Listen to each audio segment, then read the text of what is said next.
मैं मुस्लिम लीग में था, मैं मुस्लिम लीग का मरकजी ओहदेदार था, मैं उन सब चीजों से इस्तीफा देता हूं। आज ये लिख लें,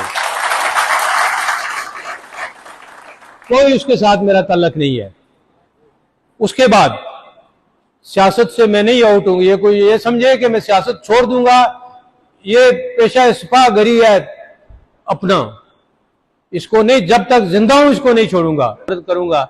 इस वक्त जितने भी हमारे उम्मीदवार हैं, इसके ये जो रावलाकोट के बच्चों का कातिल है, इसके अलावा जितने भी उम्मीदवार हैं उसमें अफसर शाहिद साहब शामिल हैं, मेरा भतीजा, मेरा अजीज है शैब आबद, वो शामिल है, और दोस्त हमारे शामिल हैं। मैं अगर मुझे सब के तफसील वो बहुत से हैं, मैं इन सब से ये कहता हूं कि अगर आपने खुद बचना है, खुद को छोड़े, ये तकड़े लोग हैं, इनको कोई क्या कर सकता है।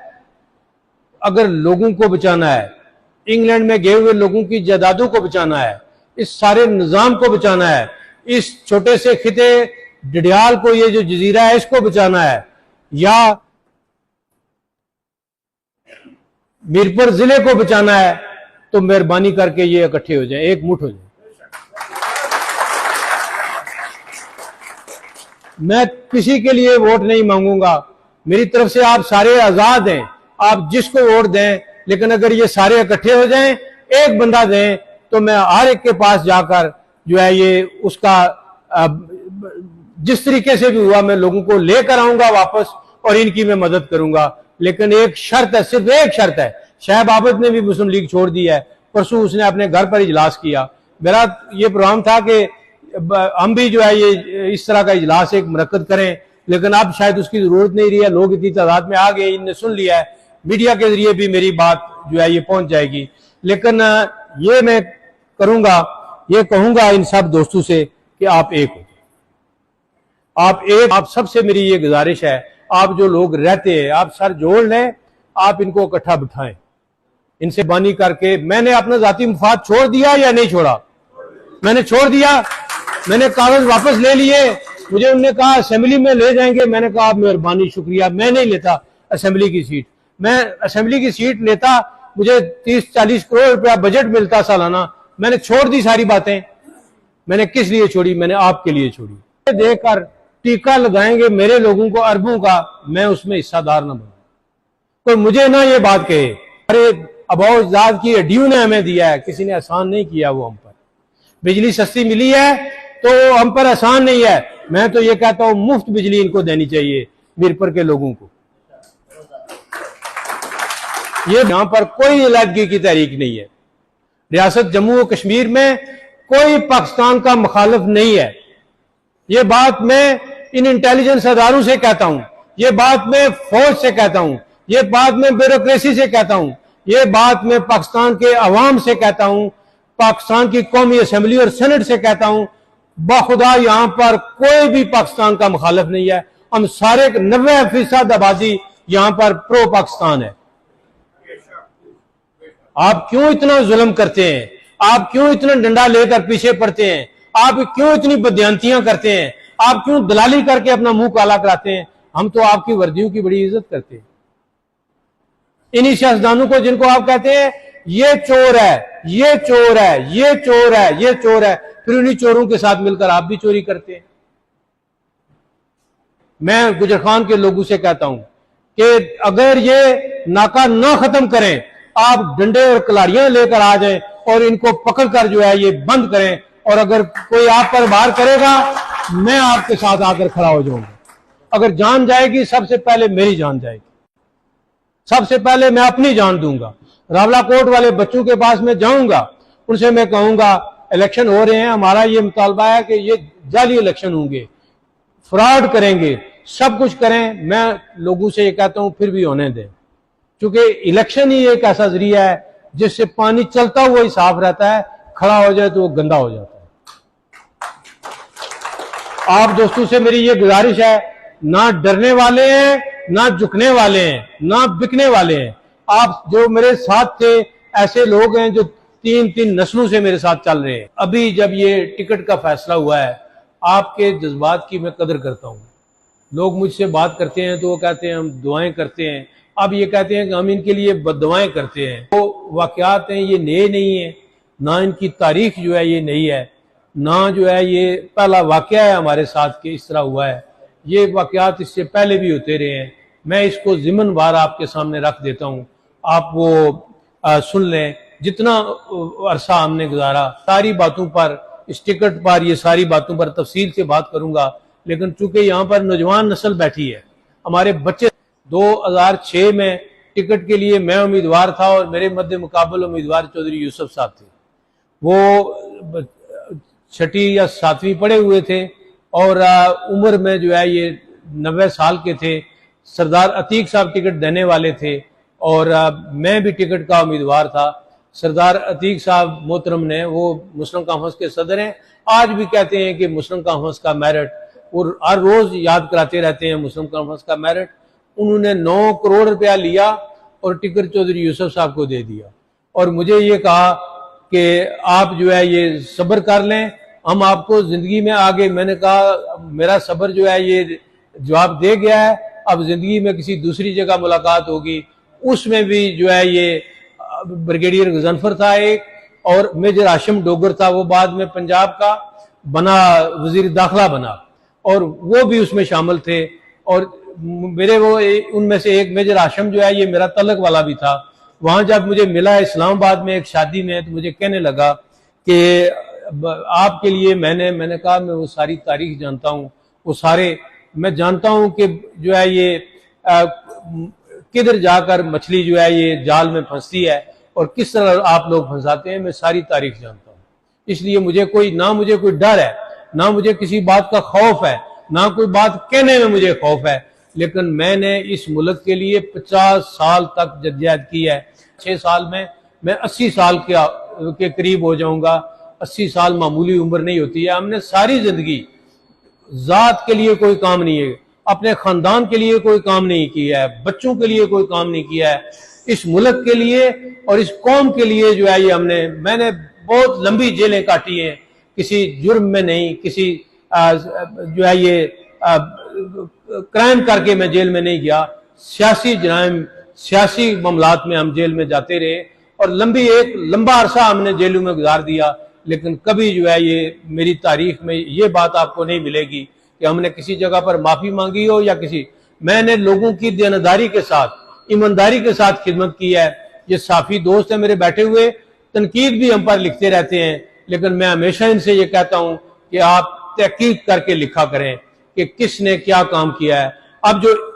अभी जो टिकट की बात है, ये कहते हैं कि इंग्लैंड में खबर छपी कि 45 करोड़ रुपए में सौदा हुआ। कल ये खबर छपी कि 75 करोड़ रुपए में सौदा हुआ। और मैं जनाब शुक्रिया अदा करता हूं, खराज तहसीन पेश करता हूं मियां नवाज शरीफ साहब को और मियां शहबाज शरीफ साहब को कि अंग्रेजों ने 1832 में रियासत जो है ये 75 लाख नानकशाही सिक्के के इवज जो है ये बेची थी। आपने तो एक हल्का जो है ये 75 करोड़ में बेच दिया। आपको तो बहुत खराज तहसीन है, आप जो शर्मिंदगी का मुकाम है। अब मैं ये समझता हूं कि जो बंदा 75 करोड़ रुपया कहता है कि लेकर टिकट लेके आया हूं, वो ये क्या लोगों को मुंह दिखाएगा? 75 करोड़ रुपया इसने किधर से लाया था? वो 75 करोड़ रुपया कहां से ये लेके आई? वो मेरे लोगों के पैसे थे, वो हमारी सड़कें थी, वो हमारे मंसूबे थे जो खाकर जो है ये इन्होंने ये सारे जो है ये इस वक्त पैसे दिए हैं। मैं किसी सियासी जगह के लिए, सियासी पोस्ट के लिए 75 करोड़ तो दूर की बात है, 45 करोड़ तो दूर की बात है, मैं 45 पैसे भी किसी को नहीं देता, ना मैं इस पर बिलीव करता हूं। अभी कहते हैं कि लंदन में इसहाक डार के बेटे अली डार ने पैसे वसूल किए, पौंडू की शक्ल में वसूल किए। उसमें जो फौज के लोग हैं दो, एक मुजफ्फराबाद में जो हमारा एक एजेंसी का इंचार्ज है वो, और एक इस्लामाबाद में जिसको वो इमरान डर्टी हैरी कहता था, इनके नाम आते हैं कि ये भी इसमें शामिल थे। या कि मुझे शर्म आती है ये बात कहते हुए। मुझे किसी पाकिस्तानी सियासतदान का, पाकिस्तानी फौजी अफसर का, पाकिस्तान के किसी अदारे का नाम इन बातों में लेते हुए शर्म आती है। हम इसको पाक फौज के नारे लगाते रहे, हमने तो जिंदगी इसमें गुजार दी, इस मुल्क के लिए जिंदगी। मेरे बाप के कंधे पर ये जख्म था, वो कहते थे हम पाकिस्तानियों से बढ़कर पाकिस्तानी है। मुझे इस बात पर फख्र है कि मैं अपने बाप के दिए हुए दर्ज पर खड़ा रहा, मैंने एक लम्हे के लिए भी नहीं। आज हालात ये हो गए हैं कि यहां पर पाकिस्तान का नाम लेना मुश्किल हो गया है। ये मैंने तो ये सारा काम नहीं किया, ये सारा काम इसी ने किया है, रटे वाले ने किया है। ये पाकिस्तान हमारा है। लेकिन ये मुझे बताएं, आज 1 माह से इंटरनेट बंद है या नहीं है? आज 5 जुलाई हो गई है, 5 जून से इंटरनेट बंद है। नौजवानों से, बच्चों से मैं पूछता हूं, इंटरनेट बेटा बंद है या नहीं बंद है? हाथ उठाकर मुझे बताएं, इंटरनेट बंद है? जब आती हैं हमारी खुराक की गाड़ियां आती हैं, दनगली पर उनको रोक लेते हैं। मैं ला इलाहा इल्लल्लाह मुहम्मद रसूलुल्लाह, आप सारे कलमा पढ़ें। मैं आ रहा था वहां पिंडी से, इतनी शर्म आई मुझे, इतनी शर्म आई कि मेरे जो है ये, मैंने ये कहा कि दिल में मैंने ये सोचा कि मेरे हाथ में बंदूक हो तो इस आदमी को मैं गोली मार दूं। वो जो पुलिस वाला था, जो जवान इंस्पेक्टर था, उसने क्या किया हुआ था, एक बूढ़ा आदमी था, कम से कम उसकी उम्र जो है ये 75-80 साल थी। उसने 5 किलो आलू और 2 किलो टमाटर छीने हुए थे।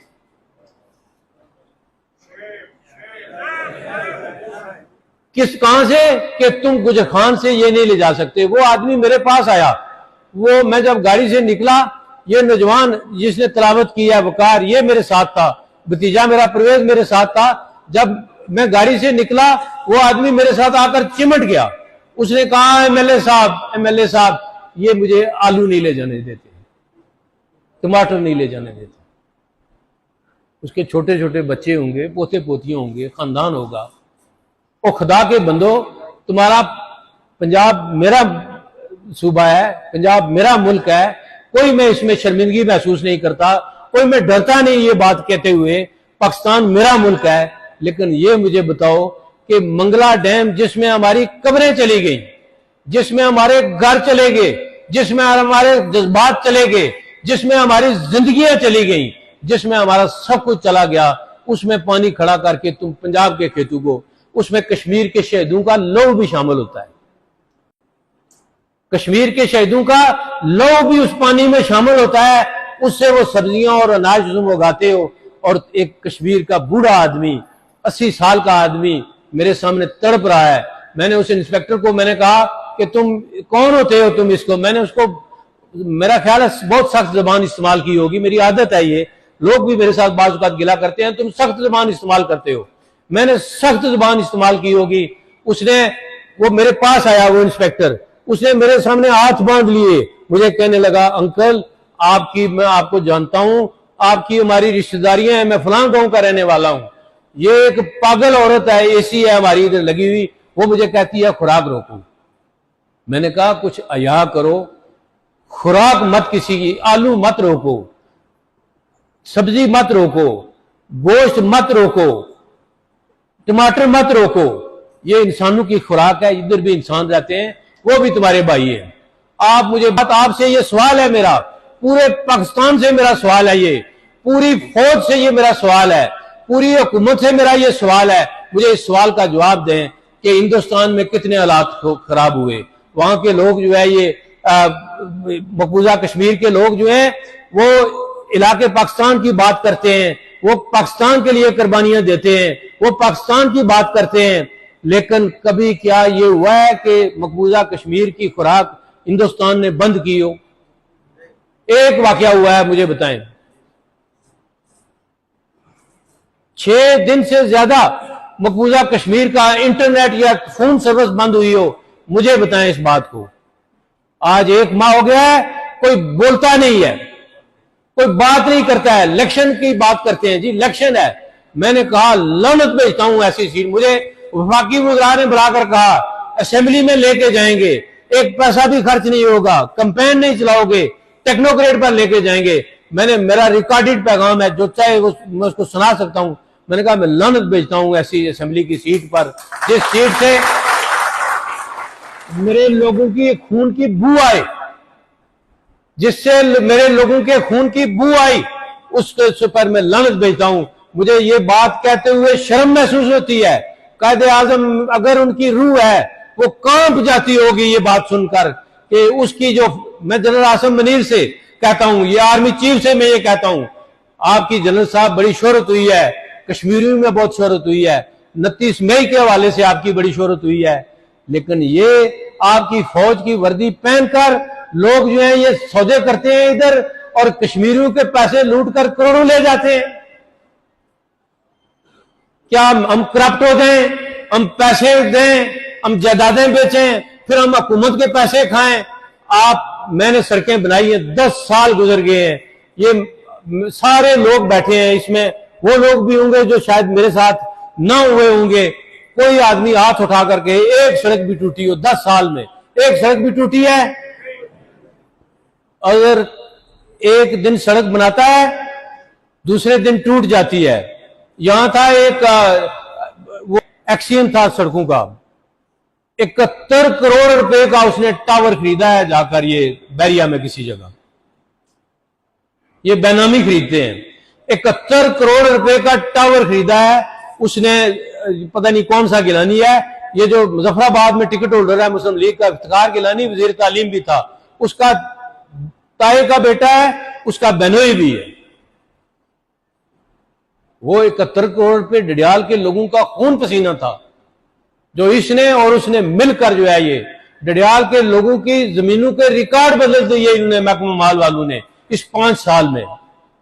जिस वर्दी को हम सलाम करते हैं, पाक फौज का नारा लगाते हैं। मैं बचपन से, जब ये 65 की जंग हुई, मैं स्कूल में उस वक्त छोटा सा बच्चा था, हम नारे लगाया करते थे, पाक फौज जिंदाबाद, पाक फौज जिंदाबाद। वो पाक फौज हमें ये सिला देती है। ये देख ले आप, जो जिधर कोई आता है उनका नाम आता है।